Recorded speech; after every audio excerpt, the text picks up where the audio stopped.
My girlfriend said, I'm moving out, but keeping the apartment since my name's on the lease. I said, makes sense.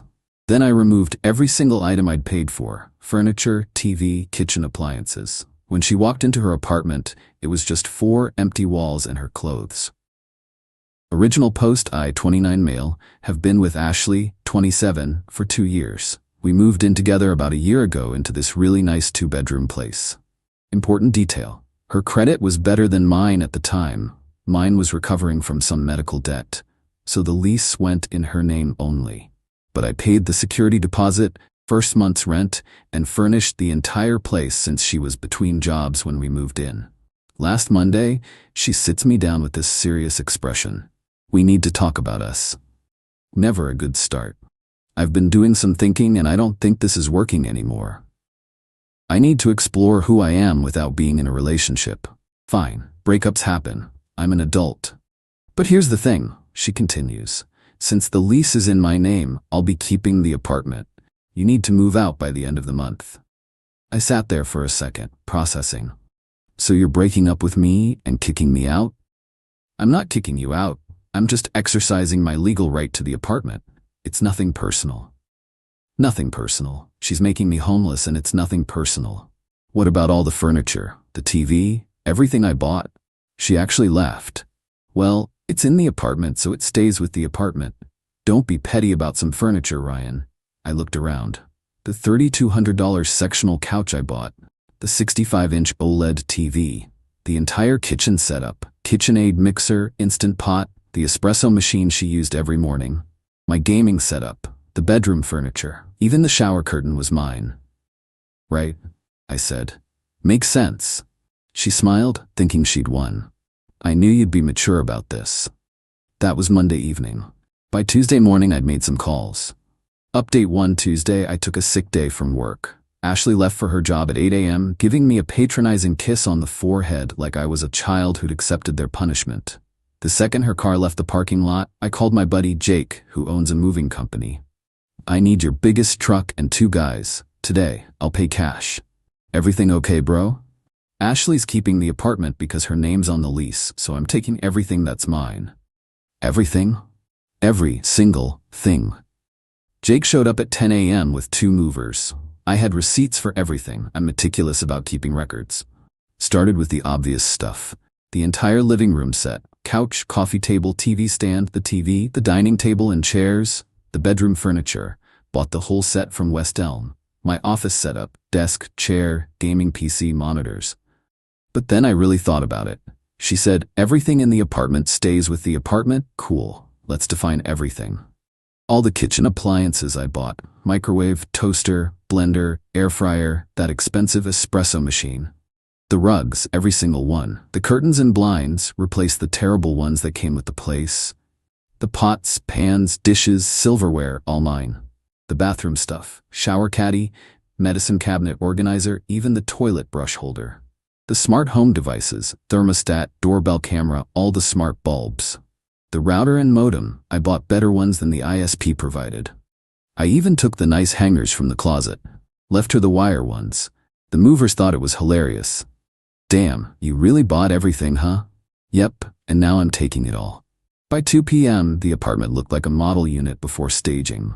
Just white walls, basic fixtures, and carpet. I left her clothes neatly folded on the floor where the bed used to be. Even took the bed frame but left the mattress. It was hers from before we met. Set up my new place across town. Had been looking since Monday night, found a studio that was available immediately. Yeah, it's smaller, but it's mine. The best part? I have doorbell camera footage of everything being moved out. All during daylight, all peaceful, all my property. Even kept the receipts visible for the camera as we loaded each item. Texted Ashley at 5 p.m., moved out as requested. Keys are on the kitchen counter. She texted back, thanks for being mature about this. Oh honey, just wait. Update 2, 6:47 p.m. My phone explodes. First a string of texts. What the hell did you do? Where is everything? This is theft. I'm calling the police. You can't do this. Then she tried calling. 23 times in a row. I didn't answer. Then came the voicemail that I saved for posterity. Ryan, you psychotic piece of trash. You took everything. There's nothing here. Not even a fork. Where am I supposed to sleep? What am I supposed to eat with? You even took the toilet paper holder. Call me back right now or I'm calling the cops. I texted back once. I took my belongings as requested. The apartment is all yours now. Enjoy exploring who you are. She actually did call the cops. They showed up at my new place around 9 p.m. I was ready. Officer, sir, we got a complaint about stolen property. Officer, I have receipts for everything I moved today, doorbell footage of the move, and text messages where she told me to vacate the apartment. Would you like to see them? Showed them everything. The receipts, the footage showing me moving my own stuff, her text saying the apartment was hers and I needed to leave. Officer, so you took your property from an apartment you were told to vacate? Me exactly. The older cop actually chuckled. Sir, this is a civil matter. You can't steal your own property. Ma'am needs to take this to small claims if she has an issue. They left. Ashley called screaming about how I manipulated the cops. I hung up and blocked her number. But here's where it gets really good. Wednesday morning, I get a call from building management. Apparently, Ashley called them hysterical, claiming I'd vandalized the apartment. They sent maintenance to check. Building manager, Mr. Peterson, we need to discuss the apartment situation. Me, I moved out as requested by Miss Ashley. Is there damage? Building manager, no, it's in perfect condition. Better than most move-outs. But Miss Ashley is claiming you stole fixtures? I took my personal belongings. I have receipts for everything. The apartment still has all its original fixtures. Building manager, the thermostat? Me, I installed a smart one. I returned it to the original. It's there. The blinds? Replaced with the originals from storage closet. You kept the originals? Of course. They belonged to the apartment. There was a pause. Then, Mr. Peterson, I have to say, I've never seen anyone document move out this thoroughly. Turns out, Ashley tried to claim I'd stolen apartment property to get them to charge me.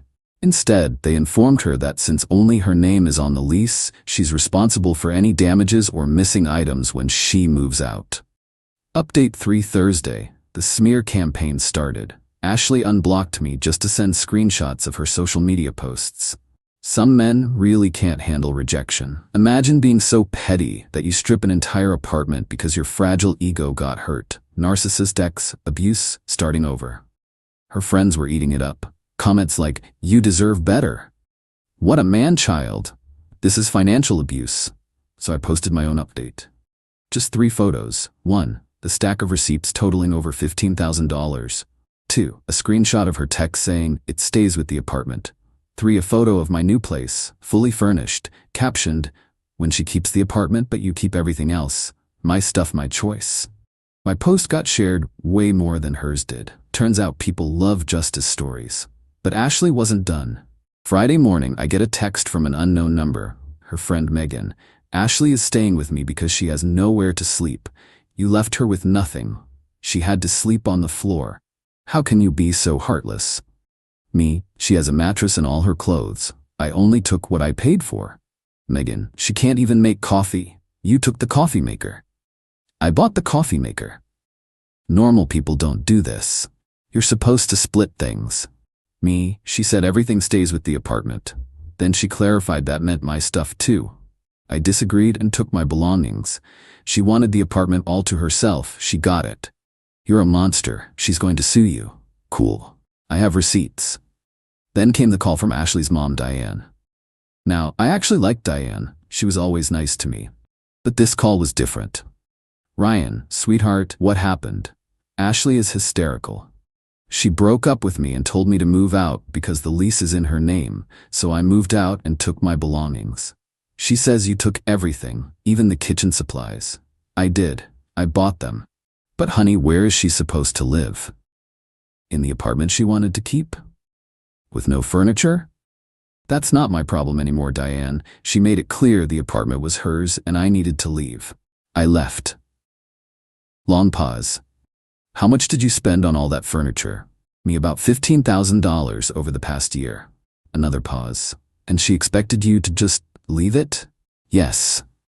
I see. Well, that was short-sighted of her. The call ended with Diane saying she'd talked to Ashley about having realistic expectations. Update 4, Saturday morning, 7 a.m. There's pounding on my door. Not knocking. Pounding. I checked the doorbell camera. Yeah, I took that too and installed it at my new place. It's Ashley with two large men I don't recognize. I call through the door. Can I help you? Open this door right now. We're getting my stuff. Your stuff isn't here.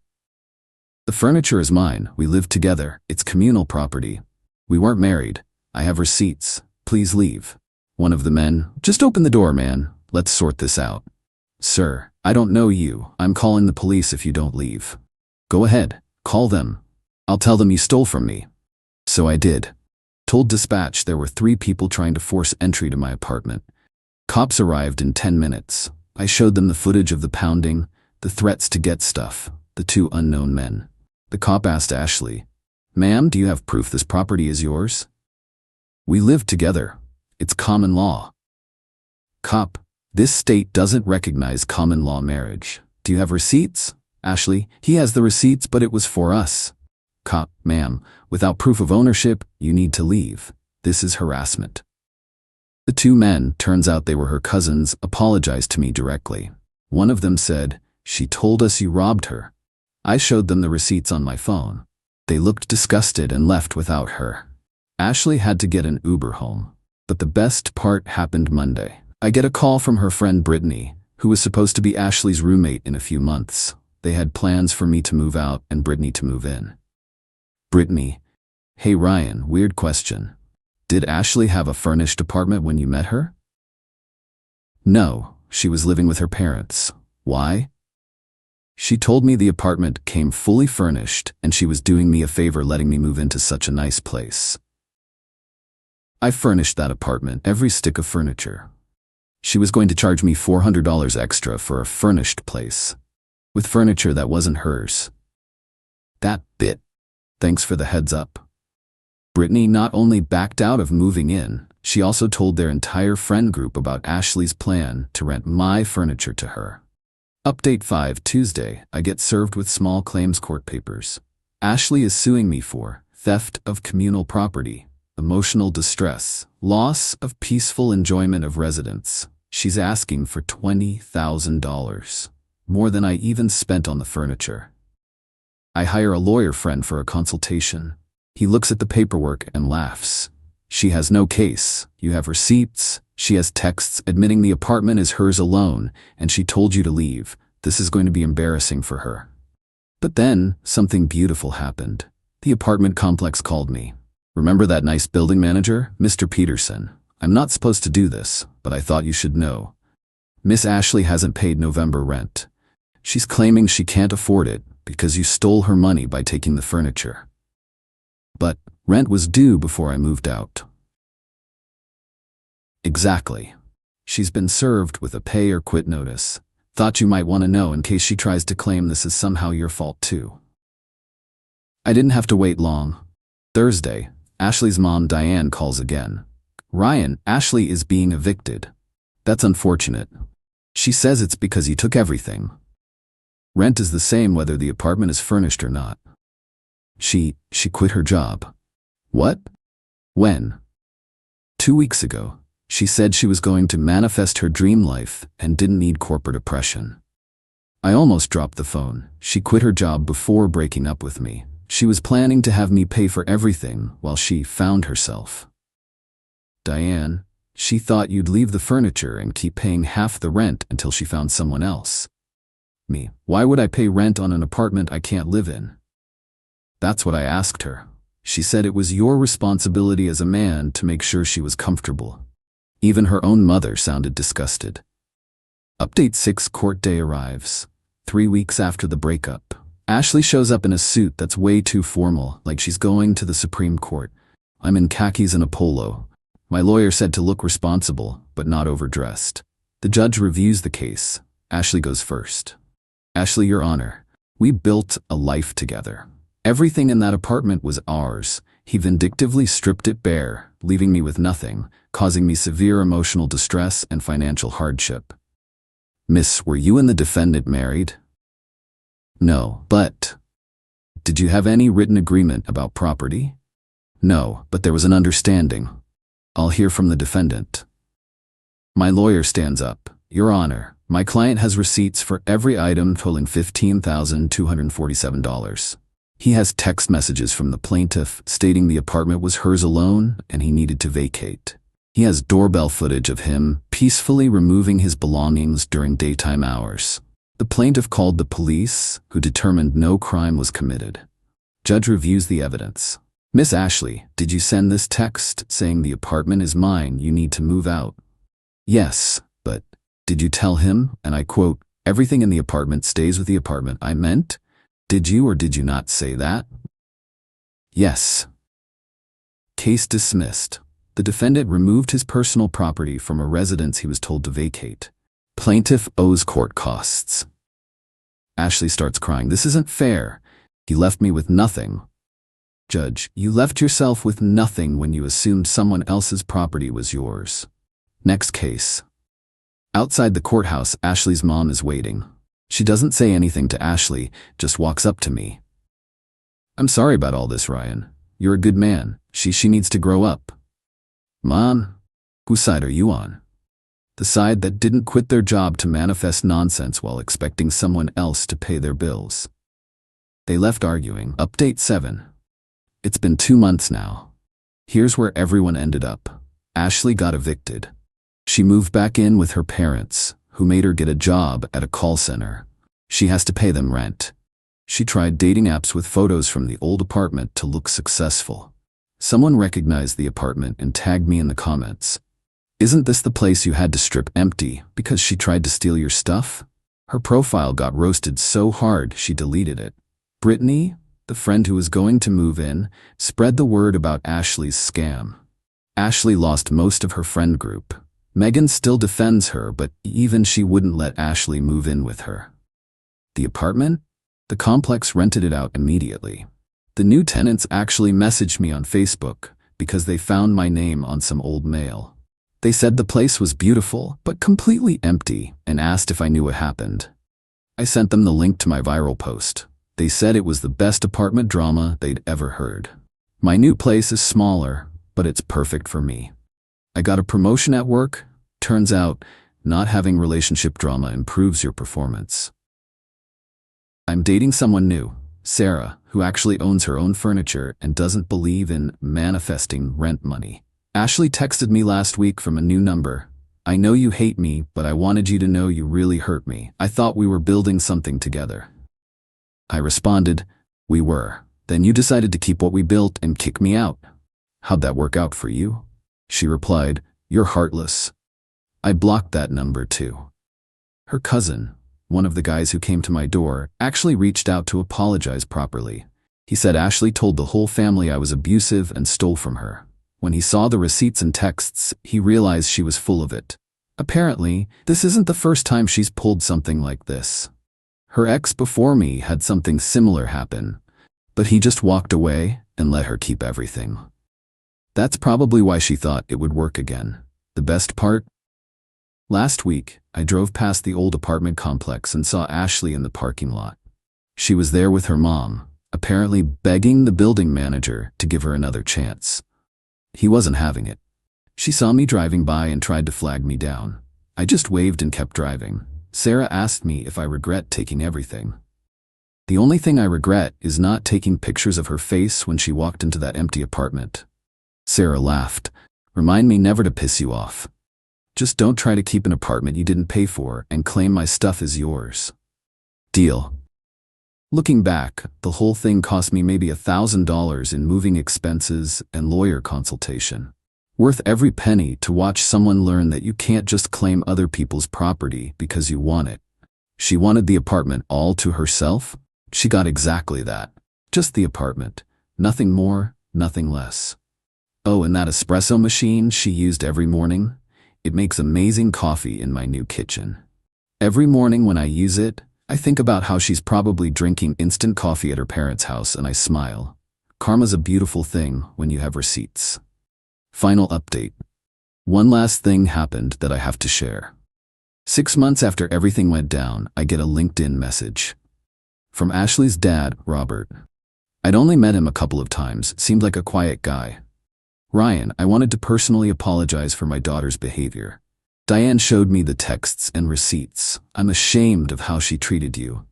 I wanted you to know that we've made her get therapy, and she's not allowed to date until she can prove she can support herself independently for a full year.